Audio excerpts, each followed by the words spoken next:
Hello, everyone. Today is Friday, January the 22nd, and this is the 29th edition of Book Fun Friday. Welcome.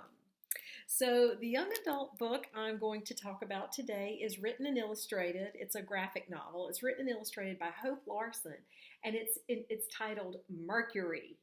So, let me tell you a little bit about Mercury. Um, Mercury has two protagonists. One is a young girl whose name is Josie, and Josie lives in the 1850s.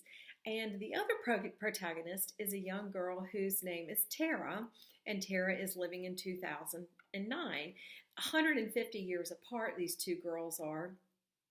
But these girls are related to each other, distantly, obviously, 150 years between them, but they are related.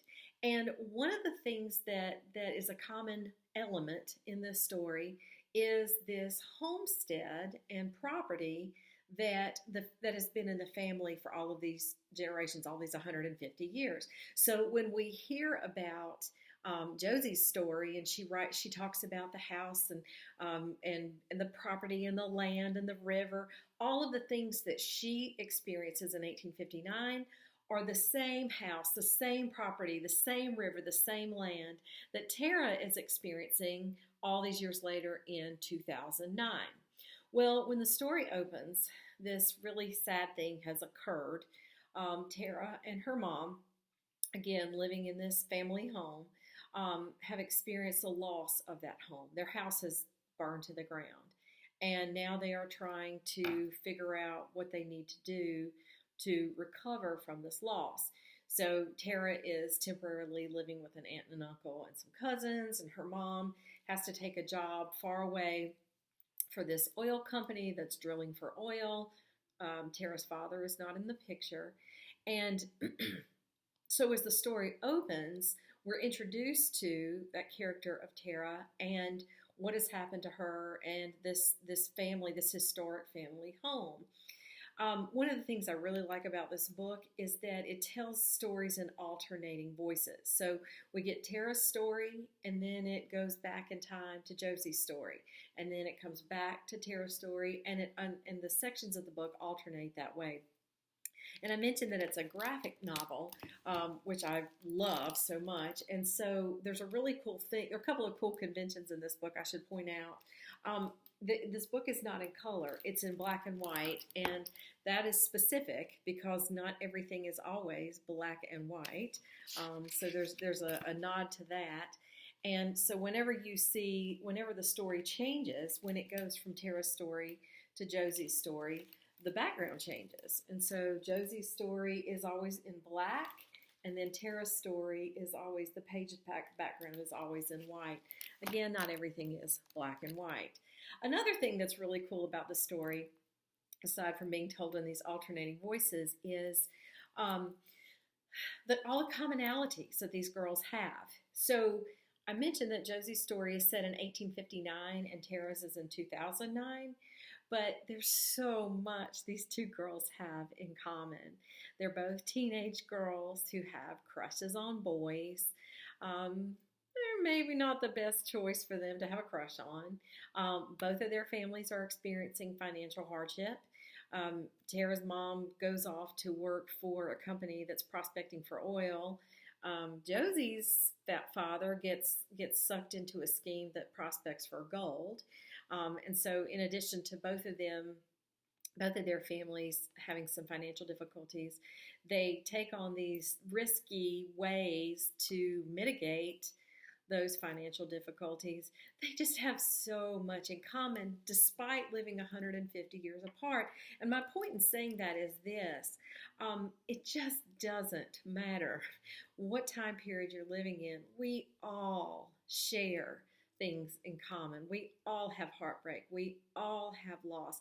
We all have to navigate difficult times. It doesn't matter if we're living in the 1850s with bonnets and long skirts on, or if we're living in 2009 with an angle cut haircut and some hipster clothes. So many things that we experience as human beings just stands the test of time. Over and over and over, these things are just common experiences for us all. Well, I'm going to share a short passage here. This is part of the Tara story. And as I mentioned, she and her mom's house is burned to the ground. Her mom's had to go off to get this job with this oil company. So Tara's living with an aunt and uncle and cousins. She misses her mom. She is so worried about going back to school. She is so worried about their finances. She's having a really tough time. And so in this scene, her aunt comes downstairs to find Tara sitting in the kitchen. And her aunt decides that she wants to give her something to maybe, boost her up a little bit, make her feel a little bit better. And so she offers this jewelry box to her to look through. And Tara picks out this really special piece of jewelry that you'll hear about here in just a moment, that turns out to be something that's more than just a necklace.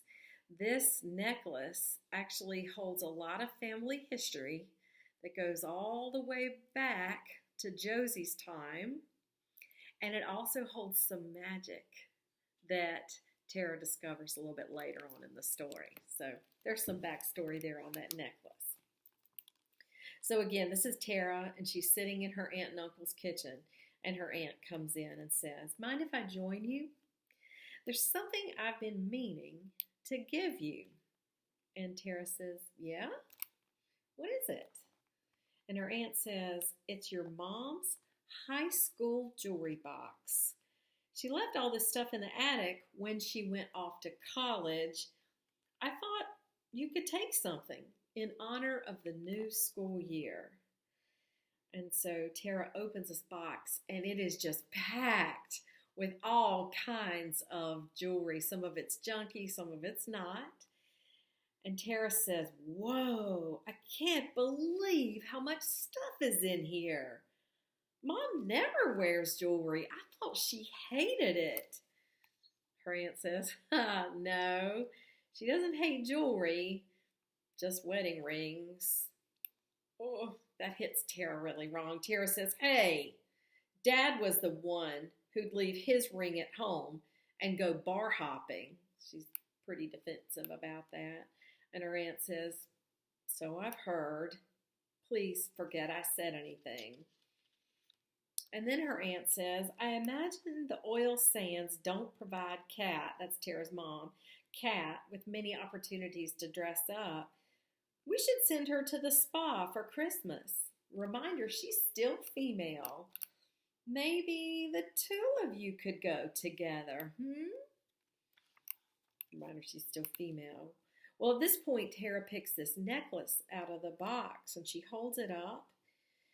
And her aunt says, "Oh, I'm surprised Kat didn't keep that. She wore it all the time," until her Madonna look took over. And then Tara says, "Well, what's it supposed to be? It's a funny looking piece, isn't it?" And her aunt says, "Your great grandpa gave it to her." And Tara puts it around her neck and says, "It's so weird." And I'm going to show you the picture of it. You see the pendant there. It's an unusual looking piece. It's almost like a gold circlet, maybe with an eye. Looks kind of different. Tara puts it on and says, "It's so weird." And then she's sort of looking at herself in the reflection of the microwave. Her aunt says, "We're lucky it was here in our house. Almost all the old family things went in the fire. The furniture, so many photos," and now her aunt's getting sad about the fire. And Tara puts her arms around her aunt and says, "Thanks, Aunt Janice. You don't think my mom will mind?" "The necklace?" says her aunt. "Of course not." And now Tara says, "I mean, if it's valuable, maybe I shouldn't." "Oh," and her aunt cuts her right off and says, "Your mom's been telling you horror stories about her bank balance, hasn't she? Well, don't listen to her. You're too young to be worrying about money. Take the necklace. You're 16. You deserve one nice thing after what you've been through. Believe me, your mom wishes she could give you more." And Tara's just overcome and says, "Thank you." And so, again, the title of this book is Mercury. It's a graphic novel written and illustrated by Hope Larson. And it's about the story of these two girls, Josie in the 1850s and Tara in 2009, who are relatives of one another and have all of these things in common, not the least of which is this golden pendant that proves to be more than just a necklace. Well, guys, thank you so much as always for watching. I do appreciate you so much. Join me next time for our 30th. I can't believe I'm going to be up to the 30th episode of Book Fun Friday. In the meantime, continue taking care of yourselves, and I will see you then. Bye.